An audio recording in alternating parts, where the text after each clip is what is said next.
Hello everyone. आज की इस क्लास में जाति व्यवस्था से संबंधित महत्वपूर्ण प्रश्नों को कराया जाएगा एंड ये क्लास आपकी समाजशास्त्र से संबंधित सभी परीक्षाओं के लिए इम्पॉर्टेंट रहने वाली है। एक इन्फॉर्मेशन है आप सभी के लिए, समाजशास्त्र से संबंधित सभी परीक्षाओं के लिए यहाँ पर प्रैक्टिस सेट एंड सोशियोलॉजी के नोट्स पीडीएफ फॉर्मेट में प्रोवाइड कराए जा रहे हैं। इससे संबंधित जानकारी के लिए यहाँ पर एक व्हाट्सएप नंबर दिया गया है। इस नंबर पर आप मैसेज करके पूरी जानकारी ले सकते हैं। नंबर है 790-555-3851 एंड यहाँ पर आपको यूपी पीजीटी का प्रैक्टिस सेट देखने को मिल जाएगा। कॉम्बो ऑफर अभी भी चल रहा है यूपी पीजीटी एग्जाम के लिए, जिसमें आपको प्रैक्टिस सेट के अलावा सोशियोलॉजी के नोट्स प्रोवाइड कराए जाएंगे, जिसमें आपको कुछ यहाँ पर छूट दी जा रही है। बिहार पीजीटी एंड स्टेट परीक्षा के लिए यहाँ पर समाजशास्त्र का प्रैक्टिस सेट मिल जाएगा और इसका भी बिहार शिक्षक भर्ती के लिए भी स्टेट एंड पीजीटी परीक्षा दोनों के लिए ही यहाँ पर कॉम्बो ऑफर चल रहा है। इसमें भी आपको छूट देखने को मिलेगी।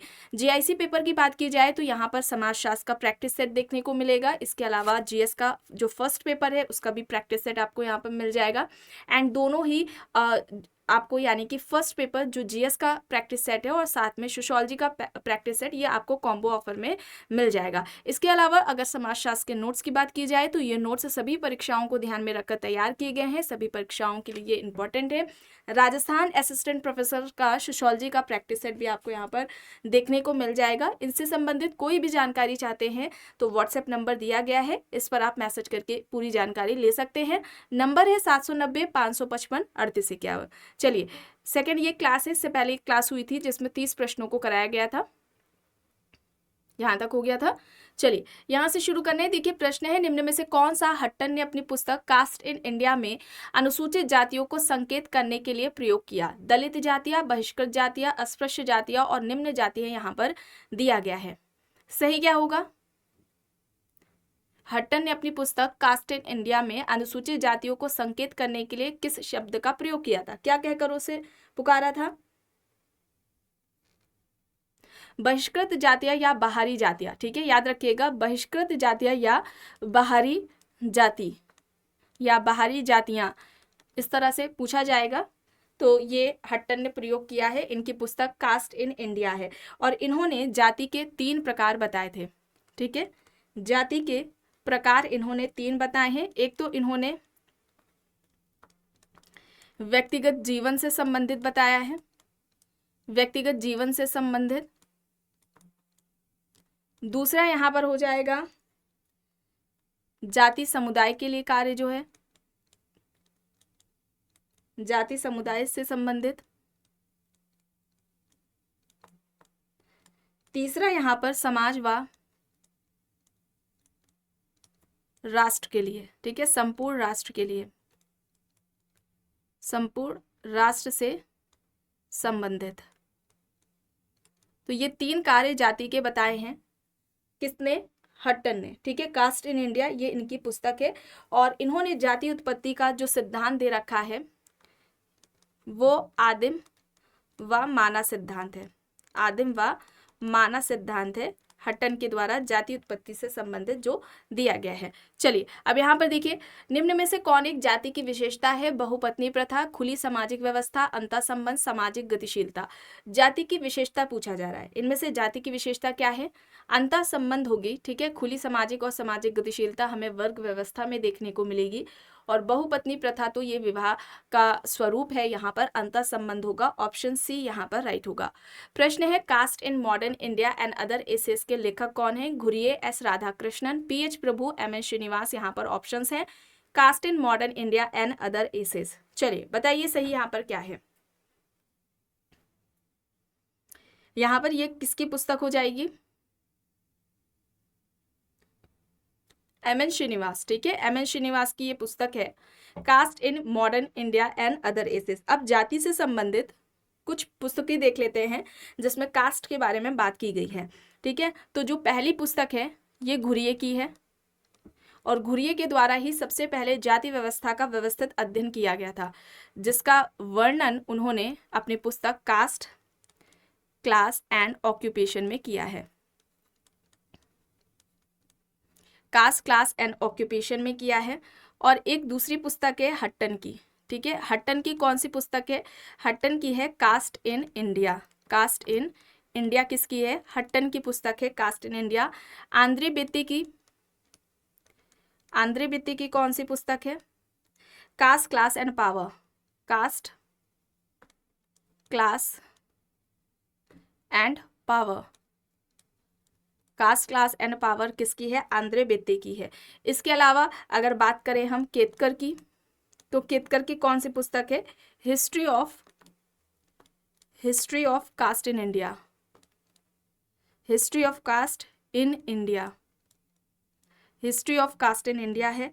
ठीक है। रजनी कोठारी की अगर हम बात करें, रजनी कोठारी, ठीक है, रजनी कोठारी की अगर हम बात करें तो एक तो है इनकी caste in Indian politics, Indian politics, और इसके अलावा politics in India, politics in India. तो ये जाति व्यवस्था से संबंधित पुस्तकें हैं या जाति से संबंधित पुस्तकें हैं। घुरिये की है कास्ट क्लास एंड पावर, जिसमें सबसे पहले व्यवस्थित तरीके से उन्होंने अध्ययन किया। कास्ट इन इंडिया हट्टन की है। Caste class and power Andre Beteille है। History of caste in India Ketkar की है। रजनी कोठारी की कास्ट इन इंडियन पॉलिटिक्स है, पॉलिटिक्स इन इंडिया है। ठीक है, तो ये याद रखिएगा, ये किसकी है? रजनी कोठारी की है। चलिए आगे देखते हैं। जाति के तीन पक्ष धर्मनिरपेक्ष एकीकरण और वैचारिकी पूर्ण किसने प्रतिपादित किए? Harold Gould, M N Srinivas, T K. Oommen, Rajni Kothari. यहाँ पर ऑप्शंस हैं। जाति के तीन पक्ष धर्मनिरपेक्ष एकीकरण और वैचारिकी पूर्ण किसने बताए हैं? यहाँ पर सही क्या होगा? यहाँ पर सही होगा रजनी कोठारी, ऑप्शन डी यहाँ पर राइट आंसर हो जाएगा। ठीक है, विकल्प डी यहाँ पर रजनी कोठारी यहाँ पर सही हो जाएगा। इनकी अभी अब आपने पुस्तकें देखी है, ठीक है, रजनी कोठारी की। और रजनी कोठारी ने भारत में जो जाति है वो राजनीति को प्रभावित करती है और राजनीति जाति को प्रभावित करता है। ये किसके द्वारा कहा गया था? रजनी कोठारी के द्वारा ही कहा गया था। और भारत में अगर हम राजनीति को समझना चाहते हैं तो उसके लिए हमें जाति व्यवस्था को समझना होगा। ये भी किसके द्वारा कहा गया है? रजनी कोठारी के द्वारा कहा गया है। अब यहाँ पर देखिए प्रश्न है, जाति व्यवस्था के अध्ययन में निम्न में से किसने संस्तरीकरण के वेबर के प्रारूप का प्रयोग किया? Yogendra Singh, Andre Beteille, SC. Dube, GS. Ghurye. यहाँ पर ऑप्शंस दिए गए हैं। सोशल स्ट्रैटिफिकेशन में एंड क्लासेस जो भी हुई हैं उनमें आपको ये बताया भी गया है कई बार। यहाँ पर सही क्या होगा? जाति व्यवस्था के अध्ययन में इनमें से किसने संस्तरणी या हम कहें कि सामाजिक स्त्रीकरण के वेबर का जो प्रारूप रहा है या वेबर का जो सिद्धांत रहा है उसका प्रयोग किसने किया था? आंद्रे बित्ते ने किया था। ठीक है, याद आ रहा है आपको? आंद्रे बित्ते ने किया था। वेबर के सामाजिक स्त्रीकरण का जो वेबर का त्रिआयामी सिद्धांत है या हम जिसे हम कहते हैं बहुआयामी सिद्धांत, जिसमें आर्थिक, राजनीतिक, सामाजिक की बात की थी। आर्थिक, राजनीतिक और सामाजिक। आर्थिक में उन्होंने वर्ग को परिभाषित किया था, राजनीति में दल और सामाजिक में प्रस्थिति। इस तरह से भी पूछ लिया जाता है। ठीक है, वर्ग, प्रस्थिति, दल की बात किसने की या ये सामाजिक स्त्रीकरण से संबंधित किसने तीन आयाम बताए हैं या तीन आधार किसने बताए हैं? आर्थिक, राजनीतिक, सामाजिक, ये भी पूछ लिया जाता है। तो ये किसका है? ये वेबर का है। और इसका ही प्रयोग भारत में जाति व्यवस्था के लिए किसने किया था? आंद्रे बित्ते ने किया था। ठीक है, भारतीय समाज में स्त्रीकरण के आंद्रे बित्ते ने तीन आधार बताए थे। और ये तीन आधार कौन कौन से हैं? जाति, वर्ग और शक्ति। जाति, वर्ग और शक्ति, caste, class and power, caste, class and power. और ये कब आती है? 1958 में ये इनकी पुस्तक आती है आंद्रे बित्ते की। ठीक है, चलिए आगे देखते हैं। प्रश्न है, किसने कहा है कि पश्चिमीकृत अभिजातों में वर्ग गठबंधन जाति गठबंधन की तुलना में अधिक महत्वपूर्ण है? MS. Gore, SC. Dube, Andre Beteille, IP. Desai. यहाँ पर ऑप्शंस हैं। पश्चिमीकृत अभिजातों में वर्ग गठबंधन जाति गठबंधन की तुलना में अधिक महत्वपूर्ण है। यहाँ पर सही क्या होगा? यहाँ पर आंद्रे बित्ते होगा। ठीक है, आंद्रे बित्ते होगा, ऑप्शन सी यहाँ पर राइट आंसर हो जाएगा। और भारतीय समाज को कृषक समाज नहीं कहा था। क्या है? भारतीय समाज मिश्रित समाज है। भारतीय समाज को कृषक समाज नहीं कहा था, भारतीय समाज को मिश्रित समाज कहा था इन्होंने। चलिए आगे देखते हैं। प्रश्न है, भारतीय समाजशास्त्रियों में से किसने जाति व्यवस्था का अध्ययन कर यह उच्चारित किया कि भारत में जाति इंडो आयरन संस्कृति की ब्राह्मण संतान है, जिसका पालन पोषण गंगा और यमुना के मैदान में हुआ और इसके उपरांत देश के अन्य भागों में यह स्थानांतरित हुई? MN. Srinivas, Andre Beteille, GS. Ghurye, SC. Roy. यहाँ पर ऑप्शंस दिए गए हैं। सही यहाँ पर क्या हो जाएगा? भारत में जाति इंडो आयरन संस्कृति की ब्राह्मण संतान है जिसका पालन पोषण गंगा यमुना के मैदान में हुआ और उसके बाद से ही वह देश के अन्य भागों में प्रसारित या स्थानांतरित हुई। किसका कहना है ये? कई बार परीक्षाओं में पूछा गया है, जीएस घुरिये का। ठीक है, जीएस घुरिये का ये कहना है। ऑप्शन सी यहाँ पर राइट आंसर हो जाएगा। ठीक है, विकल्प सी यहाँ पर राइट होगा। सबसे पहले व्यवस्थित तरीके से इन्होंने जाति व्यवस्था की बात की थी। 6 विशेषताएं इन्होंने बताई हैं। ठीक है, 6 विशेषताएं जाति की इन्होंने बताई हैं। ये इंपॉर्टेंट है, मोस्ट इंपॉर्टेंट है, अक्सर परीक्षाओं में पूछी जाती है। एक तो है समाज का खंडात्मक विभाजन। समाज का खंडात्मक विभाजन है, समाज का खंडात्मक विभाजन। दूसरा यहाँ पर संस्तरण होगा। ठीक है, दूसरा क्या है? संस्तरण है। तीसरा है भोजन व सामाजिक सहवास पर प्रतिबंध। ठीक है, भोजन व सामाजिक सहवास पर प्रतिबंध है। फिर होगा चौथा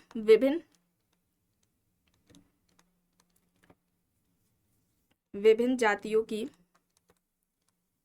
सामाजिक व धार्मिक निर्योग्यताएं व विशेषाधिकार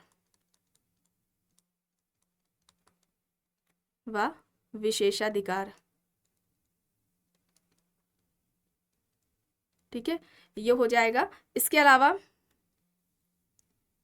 फिफ्थ हो जाएगी पेशे के अप्रतिबंधित चुनाव का अभाव। पेशे के अप्रतिबंधित चुनाव का अभाव।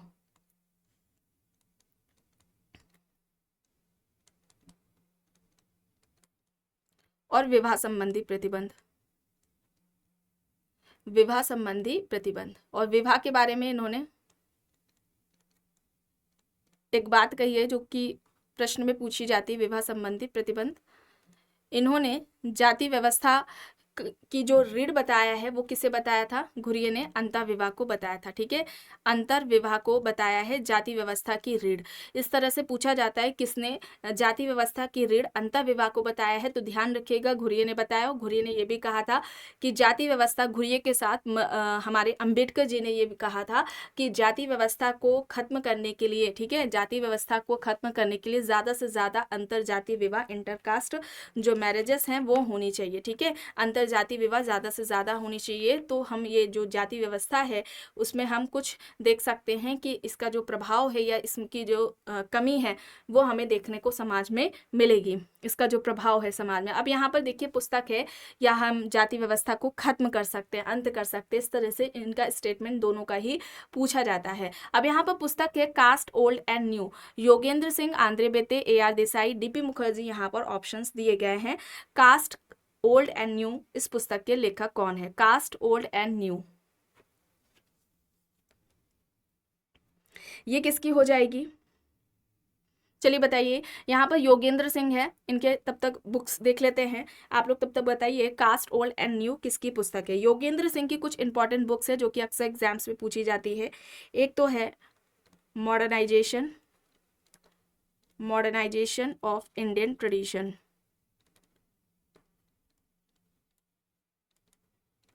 ठीक है, मॉडर्नाइजेशन ऑफ इंडियन ट्रेडिशन, ये एक हो जाएगी। इसके अलावा एक है social change in India, social change in India है, सोशल चेंज इन इंडिया है। फिर हो जाएगी culture change in India, culture change in India है, कल्चर चेंज इन इंडिया है। फिर एक है सोशल स्ट्रैटिफिकेशन से related, social stratification and change in India. ठीक है, चेंज इन इंडिया।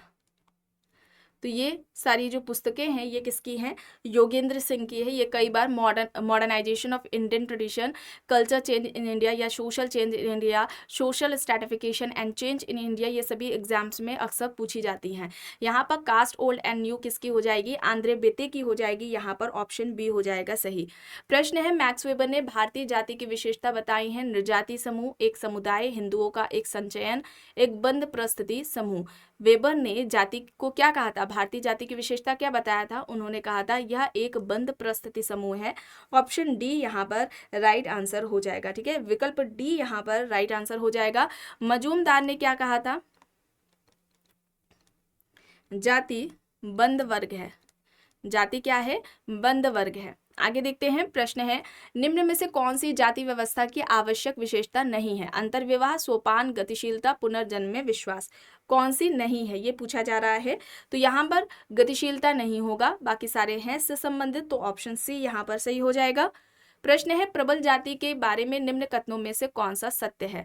तो देखिए यहाँ पर 4 दिया गया है। पहला है यहाँ पर कथन कि एम.एन. श्रीनिवास ने मैसूर के एक गांव के अपने अध्ययन में एक प्रबल जाति की अवधारणा का प्रथम बार उल्लेख किया। दूसरा है भूमि का स्वामित्व, संख्या की अधिकता और राजनीतिक पैबंद जाति के एक समुदाय में प्रभुता स्थापित करने में मदद करते हैं। तीसरा है प्रबल जाति एक क्षेत्र विशेष में सदैव एक उच्च अनुष्ठानिक परिस्थिति प्राप्त करती है। चौथा है प्रबल जाति एक क्षेत्र की अन्य निम्न जातियों के लिए सदैव एक संदर्भ समूह के रूप में हो सकती है। तो प्रबल यानी कि प्रबुद्ध जाति से संबंधित क्या यहाँ पर सही होगा? सही यहाँ पर क्या होगा?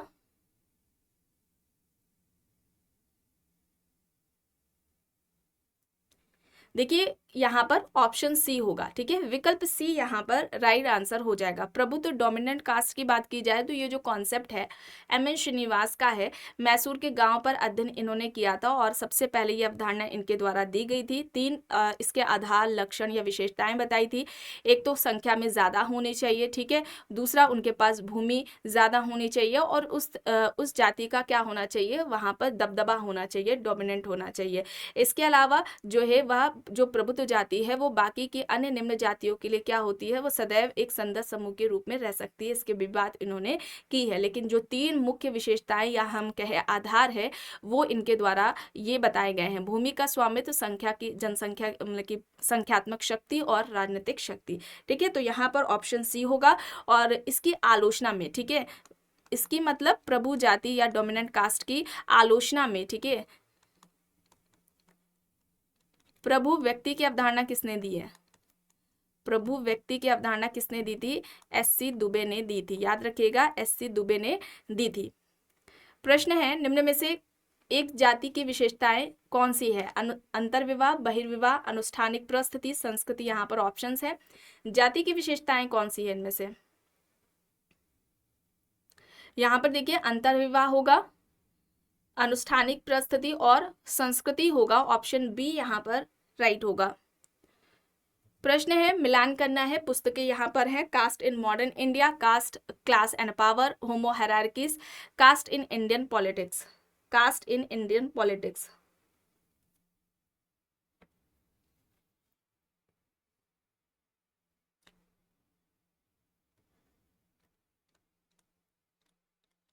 चलिए बताइए। यहाँ पर एम.एन. श्रीनिवास की जगह रजनी कोठारी है। ठीक है, आंतरे बेते, ड्यूमो, रजनी कोठारी, योगेश अटल। चलिए अब बताइए यहाँ पर सही क्या है। अगर बात करें कास्ट एंड मॉडर्न इंडिया की, ये किसकी है? योगेश अटल की है। कास्ट, क्लास एंड पावर ये आंतरे बेते की है। होमो हायरार्कीज ये ड्यूमो की है। और कास्ट इन इंडियन पॉलिटिक्स ये किसकी हो जाएगी? रजनी कोठारी की हो जाएगी। यहाँ पर ऑप्शन ए हो जाएगा सही। विकल्प ए यहाँ पर सही है। प्रश्न है किसके अनुसार जाति प्रथा ने भारत में बर्बरता की ओर जाने से रोका था? मेडलबॉम, दुबे, अबे डुबाइल, ड्यूमो। यहाँ पर ऑप्शंस दिए गए हैं। सही यहाँ पर क्या होगा? यहाँ पर सही क्या होगा? अबे डुबाई होगा। और अबे डुबाई ने जाति का प्रयोग प्रजाति के संदर्भ में किया है। याद रखिएगा, पूछा जा सकता है किसने जाति का प्रयोग प्रजाति के संदर्भ में किया है, तो अबे डुबाई ने किया है। ठीक है, ये भी याद रखिएगा। चलिए आगे देखते हैं। और अबे डुबाई ने जाति की उत्पत्ति का राजनीतिक सिद्धांत दिया था। ठीक है, जाति उत्पत्ति का राजनीतिक सिद्धांत दिया था। अब यहाँ पर देखिए जाति स्त्रीकरण की व्यवस्था किस पर आधारित है? पुनर्जन्म, चतुर्वर्ण, वर्णाश्रम व्यवस्था या फिर गोत्र। जाति स्त्रीकरण की व्यवस्था किस पर आधारित है? यहाँ पर सही क्या होगा? यहाँ पर चतुर्वर्ण होगा और 4 वर्ण कौन कौन से हैं ये आपको कमेंट बॉक्स में बताना है। चलिए अब यहाँ पर देखिए, निम्न में से जाति की राजनीतिक गतिशीलता के कौन से प्रकारों का रुडोल्फ एंड रुडोल्फ ने वर्णन किया है, उल्लेख किया है। 4 यहाँ पर हैं, ऊर्ध्व गतिशीलता, समस्तर गतिशीलता, व्यावसायिक गतिशीलता और विभेदक गतिशीलता। किसकी बात, जाति की राजनीतिक गतिशीलता के कौन से प्रकार हैं जो कि रुडोल्फ के द्वारा बताए गए हैं। यहाँ पर क्या हो जाएगा,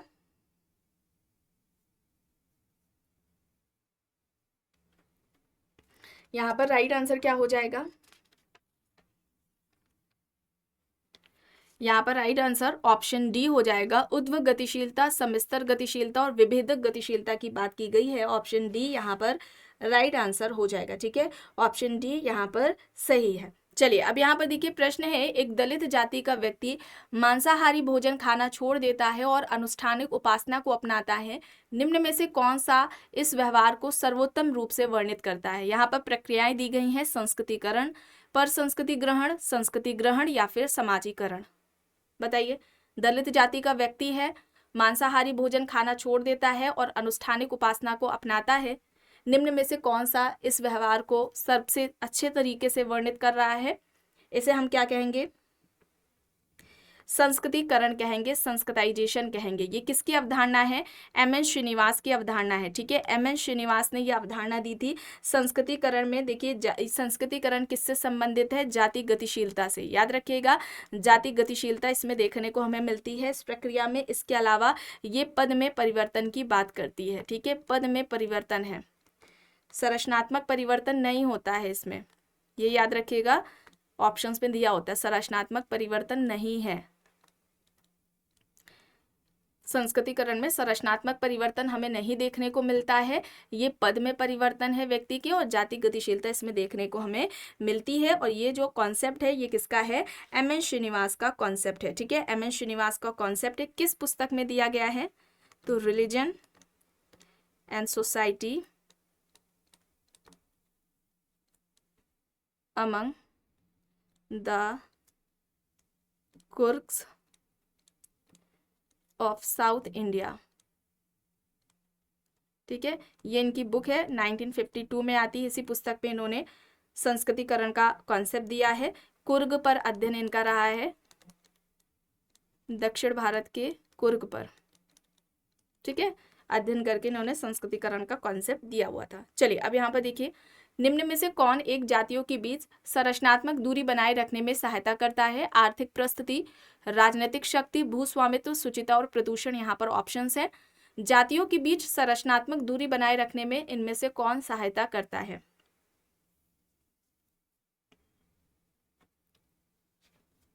यहाँ पर क्या हो जाएगा, शुचिता और प्रदूषण हो जाएगा। ऑप्शन डी यहाँ पर राइट होगा। ड्यूमो ने शुचिता और प्रदूषण की बात की थी, और ड्यूमो ने जाति से संबंधित 3 महत्वपूर्ण तत्व बताए थे। एक तो इन्होंने क्या बताया था, किसको बताया था, सोपान क्रम को बताया था, दूसरा दूरी को बताया था, और तीसरा श्रम विभाजन बताया था। अभी हम लोगों ने संस्कृतिकरण की बात की है, संस्कृताइजेशन की बात की है। यहाँ पर एक बात याद रखिएगा, योगेंद्र सिंह ने, ठीक है, योगेंद्र सिंह ने संस्कृतिकरण को क्या कहा था, अग्रिम समाजीकरण की प्रक्रिया, अग्रिम समाजीकरण की प्रक्रिया कहा था, या विचारधारा ग्रहण करने की प्रक्रिया। संस्कृतिकरण को विचारधारा ग्रहण करने की प्रक्रिया बताया है। ये एग्जाम में इनका पूछा जाता है। चलिए यहाँ पर ऑप्शन डी है। अब प्रश्न है, निम्न विशेषताओं पर विचार कीजिए। जाति व्यवस्था की कौन सी विशेषताएं हैं, 3 है यहाँ पर। समाज का खंडात्मक विभाजन, व्यवसायों का विभाजन, नागरिक और धार्मिक निर्योग्यताएं एवं विशेषाधिकार। यहाँ पर बताइए।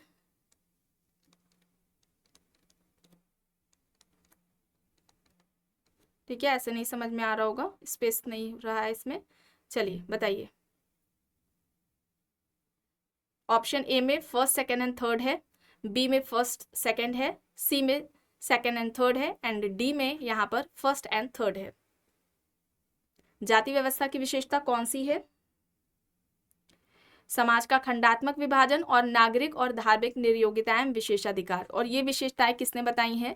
घुरिये ने बताई हैं, जो कि अभी आपको बताया गया है। 6 विशेषताएं बताई थी, उसमें से ये 2 विशेषताएं भी हैं।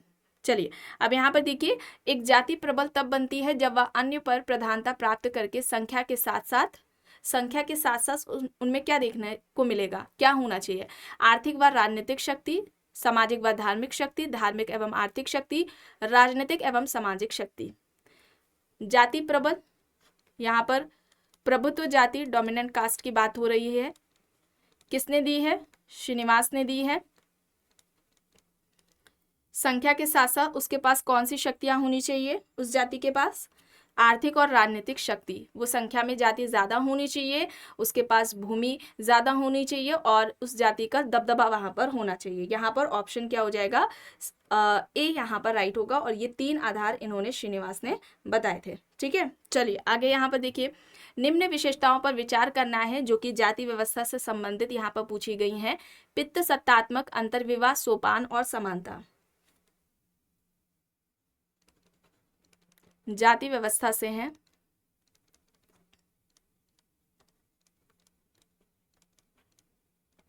चलिए बताइए, यहां पर क्या होगा? अंतर्विवाह और सोपान होगा। ऑप्शन सी यहां पर राइट आंसर हो जाएगा। प्रश्न है, सर्वप्रथम प्रभावी जाति की अवधारणा किसने विकसित की? N K. Bose, Andre Beteille, M N. Srinivas, S C. Dube यहां पर है। प्रभावी जाति यहाँ पर एम.एन. श्रीनिवास होगा। और एम.एन. श्रीनिवास की प्रभावी जाति की आलोचना करके दुबे ने प्रभु व्यक्ति की अवधारणा दी थी। ठीक है, प्रभु व्यक्ति की अवधारणा दी थी दुबे ने। और इसके अलावा दुबे का बहुल परंपरा का सिद्धांत रहा है, बहुल परंपरा का सिद्धांत रहा है दुबे का, एस.सी. दुबे का। और इन्होंने कमार पर अध्ययन किया है। ठीक है, कमार पर, शामीर पेट पर इनका अध्ययन रहा है एस.सी. दुबे का। चलिए अब यहाँ पर देखिए, प्रश्न है, पारंपरिक भारतीय समाज में उस व्यवस्था को जिसके आधार पर यह अपेक्षा होती है कि प्रत्येक जाति समूह और समूह अन्य जाति समूह को कुछ मानवीकृत सेवाएं प्रदान करेगा, उसे कहते हैं जमींदारी व्यवस्था, तिनकठिया व्यवस्था, वर्ण व्यवस्था या फिर जजमानी व्यवस्था। पारंपरिक भारतीय समाज में उस व्यवस्था को जिसके आधार पर यह अपेक्षा होती थी कि प्रत्येक जाति समूह अन्य जाति समूह को कुछ मानवीकृत सेवाएं प्रदान करेगा, उसे क्या कहा जाता है? क्या कहा जाएगा? जजमानी व्यवस्था कहा जाएगा। और जजमानी व्यवस्था, ये अवधारणा किसकी है? विलियम वाइजर की है। ठीक है, किसकी अवधारणा है? विलियम वाइजर की अवधारणा है। पूछा जाए सबसे पहले व्यवस्थित अध्ययन किसने किया है, तो इसका सर्वप्रथम इस तरह से प्रश्न पूछा जाता है, व्यवस्थित अध्ययन। ठीक है, व्यवस्थित अध्ययन किसका रहा है, तो उसमें भी वाइजर का ही रहा है, विलियम वाइजर ने ही किया है। द हिंदू जजमानी इनकी पुस्तक है, the Hindu jajmani system, the Hindu jajmani system, ये इनकी पुस्तक है। 1936 में ये पुस्तक आती है। प्रकार्यात्मक संस्था कहा है, जजमानी व्यवस्था को इन्होंने प्रकार्यात्मक संस्था कहा है। और याद रखिएगा, पूछा जाए अध्ययन कहाँ पर रहा है वाइजर का, उत्तर प्रदेश के करीमपुर पर, उत्तर प्रदेश के करीमपुर पर इनका अध्ययन रहा है जजमानी व्यवस्था से संबंधित। ठीक है, चलिए आगे देख लेते हैं प्रश्न। जातीय परिस्थिति में सुधार हेतु अभिलाषाएं समान है, पर यह तब तक उपलब्ध नहीं होती जब तक कि जाति, ऑप्शंस है, अनुष्ठानिक शुद्धता प्राप्त ना कर ले, समूह मान्यता प्राप्त ना कर ले, शक्ति तथा विशेषाधिकार प्राप्त ना कर ले, शासन में जान पहचान प्राप्त ना कर ले। सही यहाँ पर क्या होगा? समूह मान्यता प्राप्त ना कर ले, ऑप्शन बी यहाँ पर राइट होगा। प्रश्न है, निम्न में से किसने कहा कि भारत में जाति सबसे अधिक महत्वपूर्ण राजनीतिक दल है? ऑप्शंस में राम मनोहर लोहिया, बी.आर. अम्बेडकर, जयप्रकाश नारायण और महात्मा गांधी दिया गया है। भारत में जाति सबसे अधिक महत्वपूर्ण राजनीतिक दल है, ये बात किसके द्वारा कही गई है? किसका ये कहना है? जयप्रकाश नारायण का कहना है। ऑप्शन सी यहाँ पर राइट आंसर हो जाएगा। ठीक है, यहाँ पर राइट आंसर ऑप्शन सी हो जाएगा।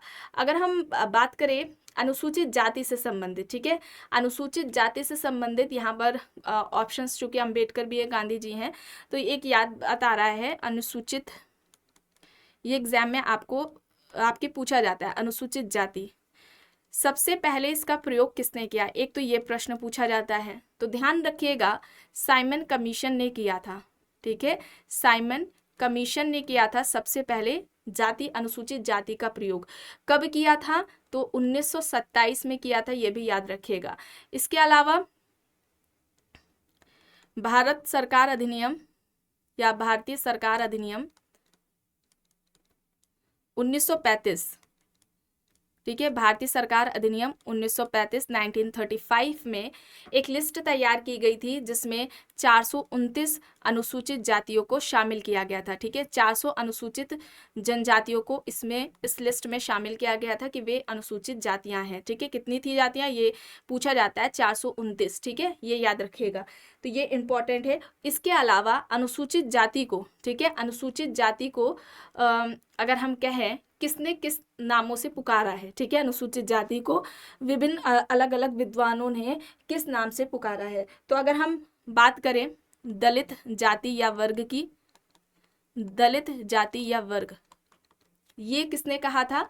तो ये अंग्रेजों के द्वारा कहा गया था। ठीक है, अंग्रेजों के द्वारा दलित जाति या दलित वर्ग अनुसूचित जाति को कहा गया था। और इसके अलावा अगर हम हरिजन की बात करें, ठीक है, अनुसूचित जाति को हरिजन किसने कहा था? तो ध्यान रखिएगा महात्मा गांधी ने कहा था। ठीक है, महात्मा गांधी ने कहा था। और इसके अलावा अगर हम बात करें बहिष्कृत जाति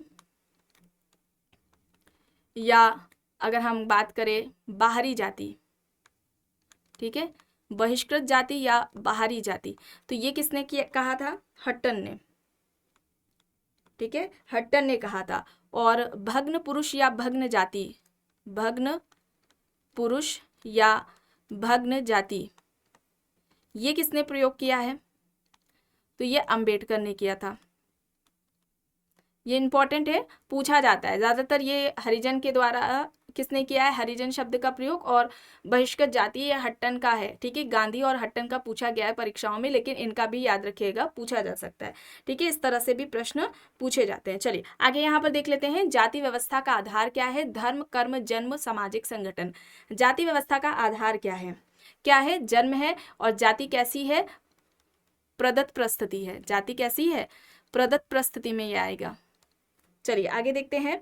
प्रश्न है, किसने कहा जाति मूलतः एक मानसिक दशा है? B R Ambedkar, S C Dube, A R Desai, M S Srinivas. यहाँ पर ऑप्शंस है। जाति को मानसिक दशा किसने कहा? किसने कहा था? अम्बेडकर जी ने। ऑप्शन ए यहाँ पर राइट हो जाएगा। और अम्बेडकर जी अंतर्विवाह को जाति की कार्य प्रणाली मानते हैं। ठीक है, याद रखिएगा, अंतर्विवाह को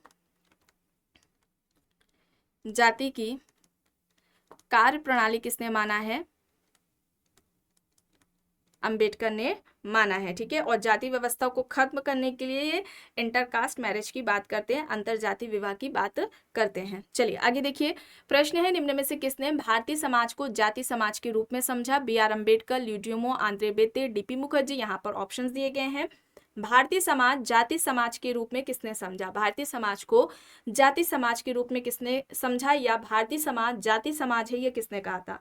इससे पहले वाली क्लास में बताया गया था, ड्यूमो ने कहा था। ठीक है, यहाँ पर क्या होगा? ऑप्शन, एक सेकंड चल नहीं रहा है, ड्यूमो ने कहा था। ठीक है,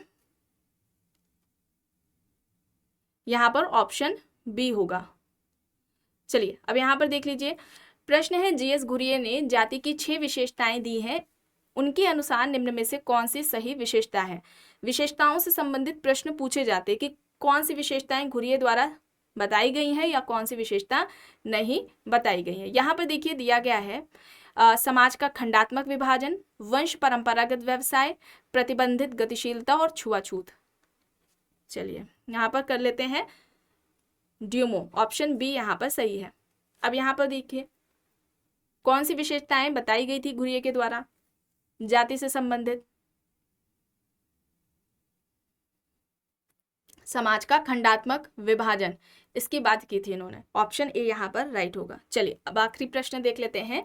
जाति की परिभाषा, एक बंध वर्ग है, जाति एक अंतर्विवाही समूह है, जाति एक बहिर्विवाही समूह है, या फिर जाति एक भूभागीय समूह है? जाति एक बंध वर्ग है, जाति एक अंतर्विवाही समूह है, जाति एक बहिर्विवाही समूह है, या फिर जाति एक भूभागीय समूह है? यहाँ पर क्या होगा? भूभागीय समूह और बहिर्विवाहीय समूह बिल्कुल भी नहीं है। यहाँ पर जाति एक अंतर्विवाही समूह भी है और जाति एक बंद वर्ग भी है, ये दोनों ही सही होगा यहाँ पर, ठीक है। लेकिन आयोग के द्वारा जो माना गया है, ठीक है, ये दोनों ही ऑप्शन सही हैं, लेकिन जो आयोग के द्वारा माना गया है वो विकल्प ए जाति एक बंद वर्ग है। और ये किसने कहा था? मजूमदार ने कहा था, ठीक है। जाति एक बंद वर्ग है, ये मजूमदार द्वारा कहा गया है। और लेकिन विशेषता जाति की ये भी सही है कि जाति एक अंतर्विवाहीय समूह है, ये उसका मुख्य लक्षण है जाति का, ठीक है। तो इसे भी याद रखिएगा, लेकिन आयोग ने ऑप्शन ए को यहाँ पर सही माना है। तो आज की इस क्लास में बस इतना ही। आई होप आपको ये वीडियो पसंद आई होगी। अगर पसंद आई है तो प्लीज़ लाइक करिएगा, कमेंट करके ज़रूर बताइएगा। चैनल पर अगर आप नए हैं तो चैनल को भी ज़रूर सब्सक्राइब कर लीजिएगा एंड इस वीडियो को जितना हो सके ज़्यादा से ज़्यादा लोगों के साथ शेयर भी ज़रूर करिएगा।